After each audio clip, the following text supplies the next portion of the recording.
കാശ്മീരിലെ മഞ്ഞുമലകൾക്ക് കീഴിലെ അഗ്നിപർവ്വതങ്ങൾ അണഞ്ഞിട്ടില്ല. ലഡാക്കിലെ യുവാക്കളുടെ കണ്ണുകളിലൂടെ അത് പുകയുന്നുണ്ടെങ്കിൽ കേന്ദ്ര സർക്കാർ പരിഗണനയുടെയും അംഗീകാരത്തിന്റെയും ലേപനങ്ങളുമായി അവിടെ എത്തണം.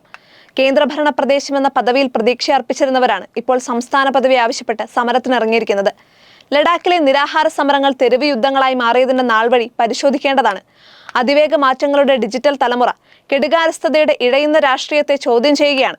അക്രമാസക്തമല്ലെങ്കിൽ ജൻസി സമരങ്ങളെ രോഗമായല്ല വൃദ്ധ രാഷ്ട്രീയത്തിനുള്ള മരുന്നായി കണ്ടാൽ മതി.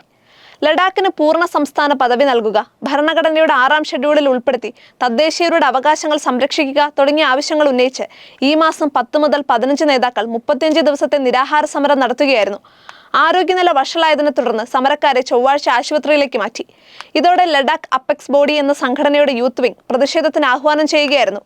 ലഡാക്കിലെ പ്രധാന സമുദായങ്ങളായ ബുദ്ധ, മുസ്ലിം സംഘടനകൾ ഈ പ്രക്ഷോഭത്തിൽ ഒന്നിച്ചാണ്. ലഡാക്കിനെ ഭരണഘടനയുടെ 6-ാം ഷെഡ്യൂളിൽ ഉൾപ്പെടുത്തുന്നത് സംബന്ധിച്ച് മുൻപും ചർച്ച നടന്നിരുന്നു. ഒക്ടോബർ 6-ന് ആഭ്യന്തര മന്ത്രാലയവും LAB, കാർഗിൽ ഡെമോക്രാറ്റിക് അലയൻസ് എന്നിവയുടെ പ്രതിനിധികളും വീണ്ടും ചർച്ച നടത്താനിരിക്കെയാണ് സംഘർഷം. 4 പേർ പോലീസ് വെടിവയ്പിൽ കൊല്ലപ്പെട്ടു. 22 പോലീസുകാർ ഉൾപ്പെടെ 59 പേർക്ക് പരിക്കേറ്റു.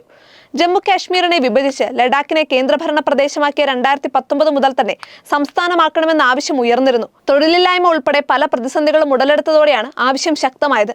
ലഡാക്കിനായി പ്രത്യേക പബ്ലിക് സർവീസ് കമ്മീഷൻ സ്ഥാപിക്കുക, നിലവിലുള്ള 1-ന് പകരം 2 ലോക്സഭാ സീറ്റുകൾ അനുവദിക്കുക തുടങ്ങിയ ആവശ്യങ്ങൾക്കൊന്നും വിഘടനവാദ പശ്ചാത്തലമോ ഭരണഘടനാ വിരുദ്ധതയോ ആരോപിക്കാനുമാകില്ല.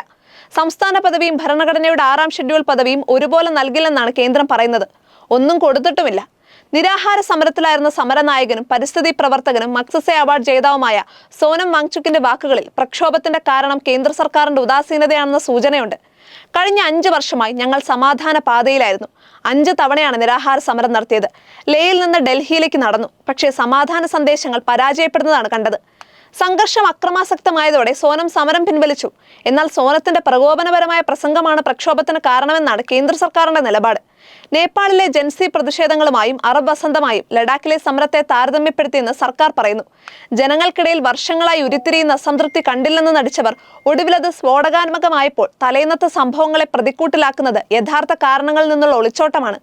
വേണമെങ്കിൽ സമരക്കാരുടെ വിദേശ ബന്ധങ്ങളെയും ജൻസി വിപ്ലവത്തെയും ഒക്കെ പഴിക്കാം. ഡൽഹിക്ക് തെറ്റുപറ്റിയിട്ടില്ലെന്ന് സ്ഥാപിക്കാൻ അത് മതി.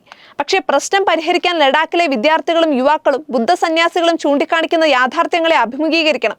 തെരഞ്ഞെടുക്കപ്പെട്ട സർക്കാർ ഉണ്ടായിട്ടും സുപ്രീം കോടതി പറഞ്ഞിട്ടും സംസ്ഥാന പദവി നൽകാതെ കാശ്മീരിനെ മഞ്ഞത്ത് നിർത്തിയതുപോലെ ആകരുത് കാര്യങ്ങൾ.